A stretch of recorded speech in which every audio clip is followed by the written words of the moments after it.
Well, obviously, really pleased with the results Sunday and just our season. Just so proud of these young ladies and their teammates.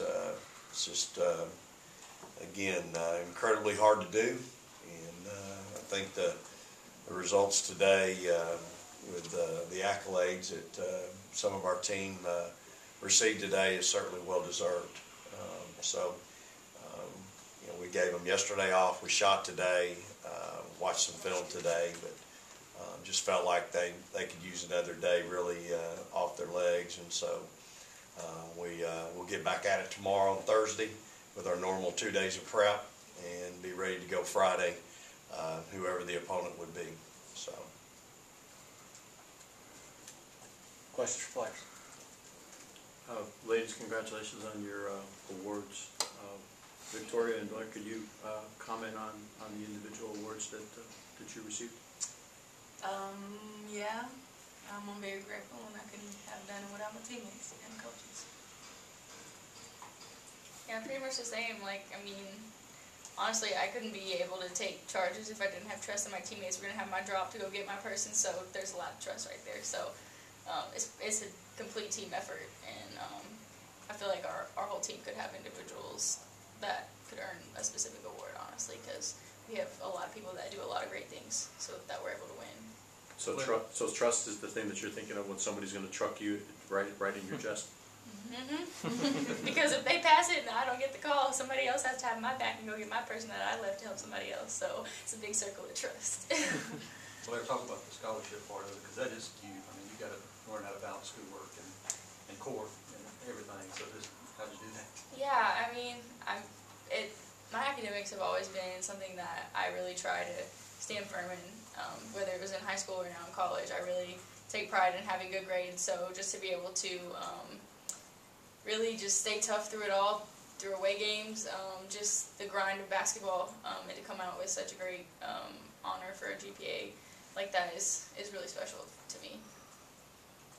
Victoria, when you look at your season to date, with all the career bests, shooting percentage, 3-point, free throw, yada yada, which one stands out to you as the most that you take pride in? You talking about like field goal shooting percentage, 3-point shooting percentage, free throws. Free throws, it's been up a lot this year, and they free, so I should be 100%, right? But yeah.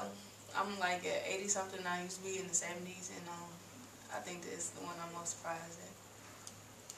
Victoria, with having the perfect season, regular season out of the way now, how do you guys feel heading into the confident-wise, heading into the SEC tournament, having that double bye and that rest, and heading into Friday and throughout this week?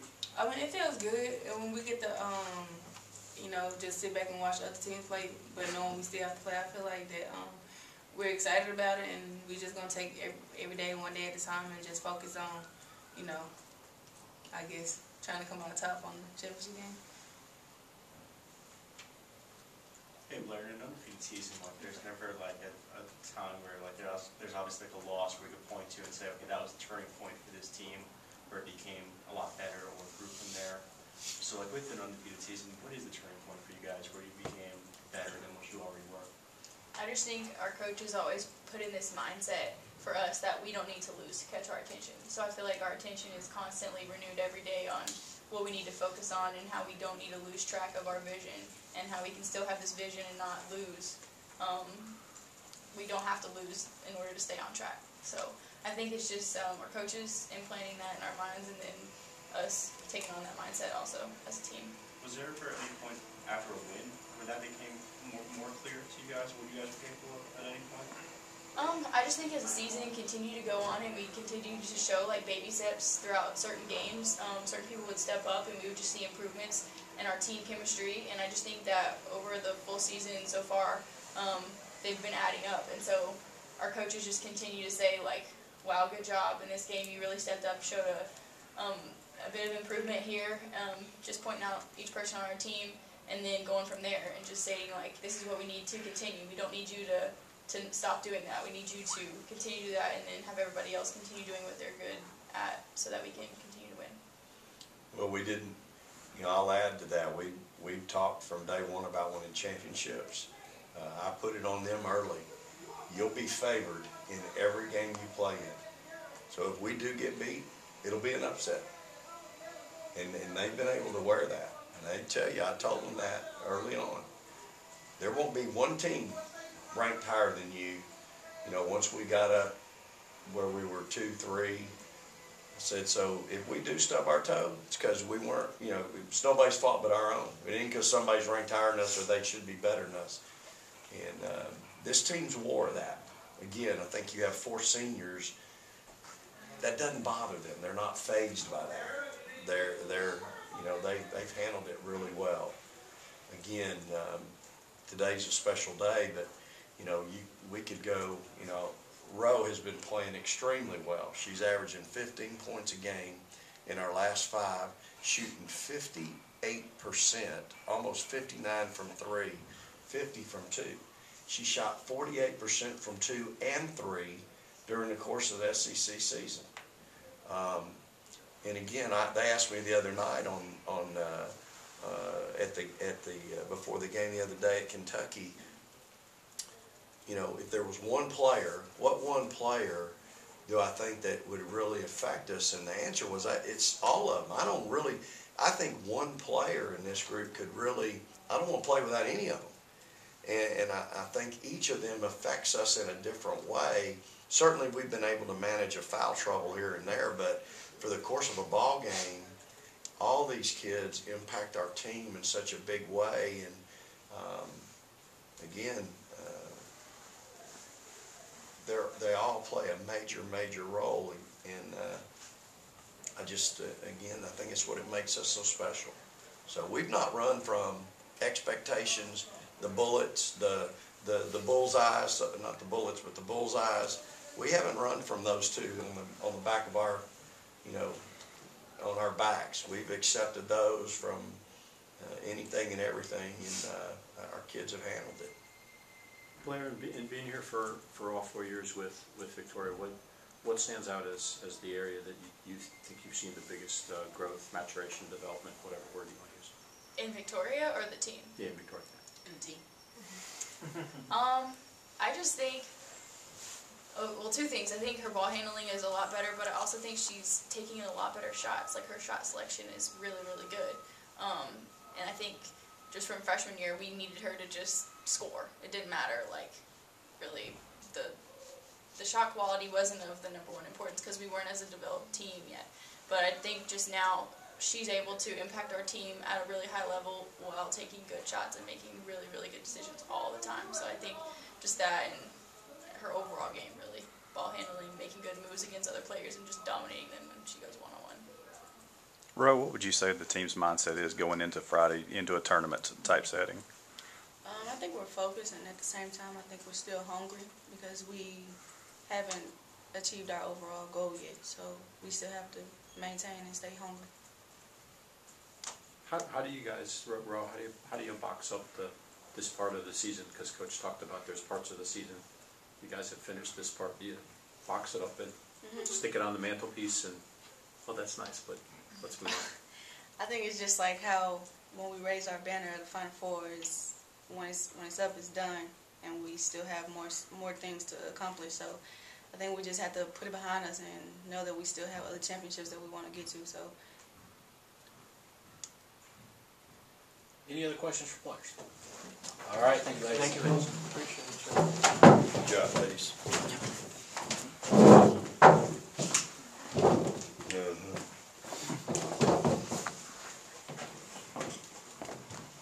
Coach, could you address that? Like you said, you talked about the different parts of the season. Do you think that it's easy to box it up? And Well, I don't know that it's easy. That's the challenge. I think you sit around and think how good you are. The next thing you know, you'll be home here on Saturday morning. So I think you've got to understand, hey, man, great job, great accomplishment, so proud of you, but there's another championship this weekend.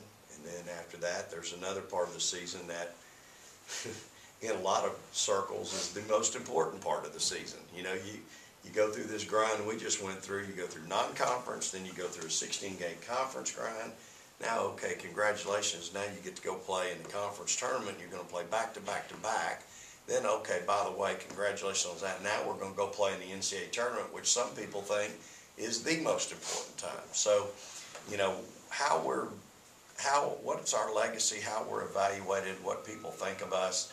I think it, you know, certainly what we've accomplished to date is incredible, but as I've told this team, these seniors especially, you won't be judged on last year. You'll be judged on this year and what you accomplished this year. Certainly, they've had a lot of success at this point, but I think there's more out there for them, and I think they want it. And they've shown me nothing to make me think otherwise. You said the other day that you hung a picture of the trophy in everybody's locker. Do you treat this the same way, this tournament? Have you talked to them about that particular trophy a little bit, or is it held kind of in the same regard? You know, we did put the picture of the SEC championship trophy on their lockers, laminated it and made it pretty big. This weekend, they know this is another Southeastern Conference championship. Yes, it's in a tournament, and it'll happen real quick over the weekend. So I don't think it's another picture. I think they know it's coming. If we're not ready, we won't have a chance to win it. We've been in that game 2 years in a row. We know how hard it is to get to that game. You're going to have to get through 2 top 20s to get there, to get it done, and you're going to have to get through a team on Friday night that's playing really well, and so you know, I think our kids will be ready and prepared. You know, the one thing that's going to be, if they're not, when they walk out of that tunnel and all those Bulldogs are in the stands, that's going to get them prepared in a hurry if they hadn't got themselves already. Hopefully they'll be ready, but I know there's going to be a bunch of Bulldogs in the stands on Friday, and our kids usually do a pretty good job of not letting people down. Coach Schaefer, what does it mean to you receiving SEC Coach of the Year award? What does that mean? How does it make you feel? Well, I'm smart enough to know that that's the result of great players and a great coaching staff. I'm really blessed here at Mississippi State to have both. And not only that, but a support from administration allows us to do things the right way, compete at the highest level, and provide you know, every opportunity for our student athletes as well as our coaches to get them ready to be successful. So a lot goes into it, and again, I've been really fortunate here to have all that, and it takes all that. You can't do it without even one of those things. It takes all of that, and I think my people, our folks here at Mississippi State get that. They know that, and that's why it's important to them, and it's important to me that we have that support. Your reaction to the individual awards that were given out both by the AP and the league coaches? Well, really just proud of our kids and happy for them. I know how hard they've worked. I appreciate our coaches as well as the AP voters acknowledging them and rewarding them for so much hard work and their due diligence and their commitment every day. But you know what? It's very deserving. Our kids, you know, our kids deserve, in my mind, and again, Roshunda Johnson, we ain't here today, y'all, without her. This is a kid that is playing as well as anybody in our league right now. And here's the thing. She's not only doing it on one end, she's having to guard everybody else's best player on the other end. So she's having to do it both ends. I mean, when there's a matchup from a defensive standpoint, on ball, she's my best on-ball defender. And, you know, so really, you know, again, proud of our kids, proud that they received those awards. I think they're very deserving, but I appreciate the votes of both the AP voters as well as my colleagues in the Southeastern Conference. Given her improvement in so many categories, could you have made a case for Victoria for Player of the Year? I don't think there's any doubt. I mean, there's no question she could be. Again, I certainly don't want to take her out of the equation for our success. And here's the thing, she played all 16 games, all 30 games. She hasn't missed any, you know, she's been there for 4 years, really. But just, you know, has done it at a really high level for us, and has done it at a much improved level this year. And certainly, you know, her impact on our team, Asia's impact on South Carolina's team, those are two kids that really have made an impact in both of our programs. And I'm certainly happy for Asia, and it's very deserving. But absolutely, I think you can make a case for Victoria as well, because of the impact that she has on our team as well. I don't think there's any question. Those two kids, you know what, they've not only impacted our programs, I think they've impacted our conference. They've really brought an awareness to our league to have some, you know, have those two at really elite players. You can throw McGowan in there as well, Tierra. Just the numbers that those kids are producing night in and night out are astounding. I mean, astounding. So, yeah. Tori, I think last year about this time was kind of in a slump, and I guess she wasn't shooting a very high percentage.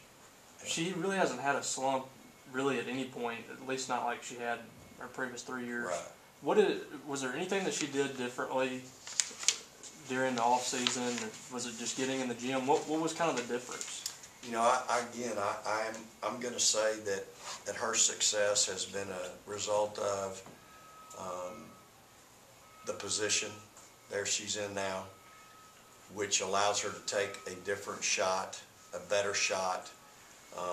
The matchup is more in her favor, and as the year's gone on, then she's been able to see that she can win those one-on-one battles. It doesn't matter who's guarding her, because some people have put guards on her. But the confidence that she was able to develop early with that matchup, and then now, you know, I just think you're looking at a kid that's really confident, and you know, her ability to make shots and get to her spots, not settle. I mean, I thought she was great in the second half at Kentucky. You know, just oozing confidence and getting to her spots on the floor and making shots. Again, this is the same kid that can go take you to the rack and finish with contact because of her size and her strength in her body frame. So, you know, I just think that just the position change early on provided an opportunity. You know, she was shooting at high 50s early in the year. So the fact that Morgan got selected, some people would look at 7.2 and say, well, what is she doing on there? But it's unquestioned what she means to the team. Can you just comment on her getting recognized and the way that she's led the team? yeah, absolutely. I mean, her role on our team has changed this year with so many weapons on our team, and she doesn't have to score 10 points a game like last year. She's at 7. She's been there all year long. But you're talking about a kid that's number 2 in the country in assist to turnover ratio, and she takes care of the ball and runs her ball club. And the most important stat next to her name is the W, and that's her job, is to make sure we get the W, and she's done a phenomenal job at that this year. So, you know, happy for her. Again, point guards are really, it's hard for them, you know, to sometimes make that first team, because everybody wants to put the scores on there and you know, all that. And her value, obviously, to our team, her and Jazz are just, you know, Jazz, to me, there's not a better 6th player of the year in the league. I mean, think about it, what she means to our team, and what she's done for our team throughout the course of the year. And I'm disappointed that she wasn't able to get that award, but you know, for us, we see her every day. We know the value that she brings to our team and to the table, and so you know, she's playing obviously too at a very high level. Played really well at Kentucky the other night.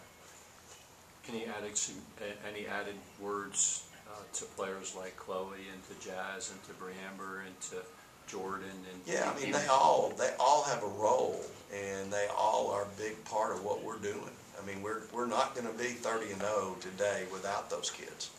They've all added something to our team and play a big role in our success. And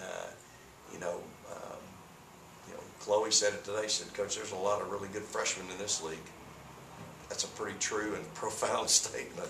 And you know what? You can say that in football, and baseball, and men's basketball. I mean, you're in there with the best of the best. So I think sometimes it's an eye-opener. You think you're pretty good, or you're thinking you're having a really good year, and then all of a sudden you kind of stop and start looking at things. And I've shown our kids throughout the course of the year, not only the stats that were the current, whether it was season or Southeastern Conference stats, the last 5.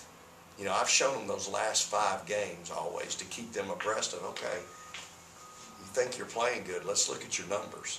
Sometimes, again, stats don't lie. The film doesn't lie. And so,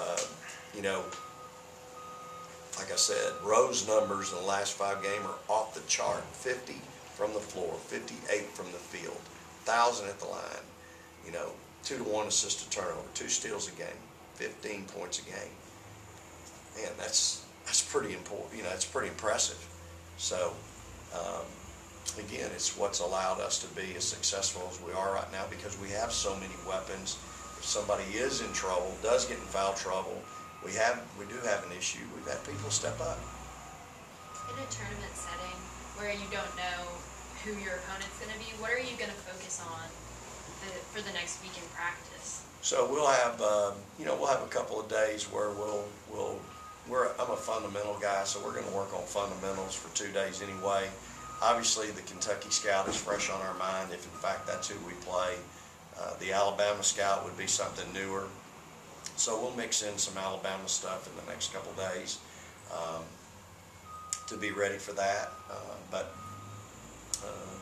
this time of year, you've been through so many games, so many battles that I think you're prepared for just about anything. A lot of times when you're not able to get through somebody's sets or what they might do to you, that's when your fundamentals take over and carry you through that. So I feel very confident in what we've done to this point. And again, the challenge this time of year, y'all, is can you get better? It's still February. There's still a lot of basketball left, but the challenge this time of year is, okay, in practice, are we working and getting better? Because if you're not, to me, you're not staying the same. You're getting worse. You're either getting better or you're getting worse. And for me, with this team, I want to keep getting better. I think if we're going to achieve our goals, we got to keep working to get better. Okay, I'll grab T and go, okay, T, you're shooting 47% in the last 5 games. That needs to be 60. So let's work and get better. And, she did a great job today in our shooting practice where we just worked on fundamentals. And so, I can go down the list with a lot of them, and say that, hey, you're 2 for 7 in our last 5 from 3. That needs to be better. Let's get in the gym so that when those opportunities come up, you're ready. And we'll do that. You've talked about the sense of accomplishment of going through a regular season undefeated. The fact that a team you're familiar with has done it 10 times in its history. Can you even fathom the magnitude of an accomplishment like that, let alone, the accomplishment that you and your team just had? You're talking about Connecticut? Yes. Yeah, well, that's the problem. They've done it 10 times, so everybody thinks it's easy. And they've made it look easy. Give them credit. They have absolutely done it time and time again, and when they do it, they make it look easy. It ain't easy. It's extremely difficult. It's just almost impossible, to be honest with you. And in the Southeastern Conference, I'm going to say it is impossible. It's been 20 years since it's been done in this league. You know what? I'm going to say it's going to be at least 20 again. It's just really in today's landscape, is so much parity in our game. It is so hard to do. So again, give Connecticut credit, man. They've done it. They make it look easy, and they've done it several times. It may be easy to them, but it's not to me. And I'm just, again, so impressed with my players, my student athletes, my staff, with how they've been able to navigate our schedule and this league. Any other questions? All right, thank you, Coach. All right, appreciate y'all.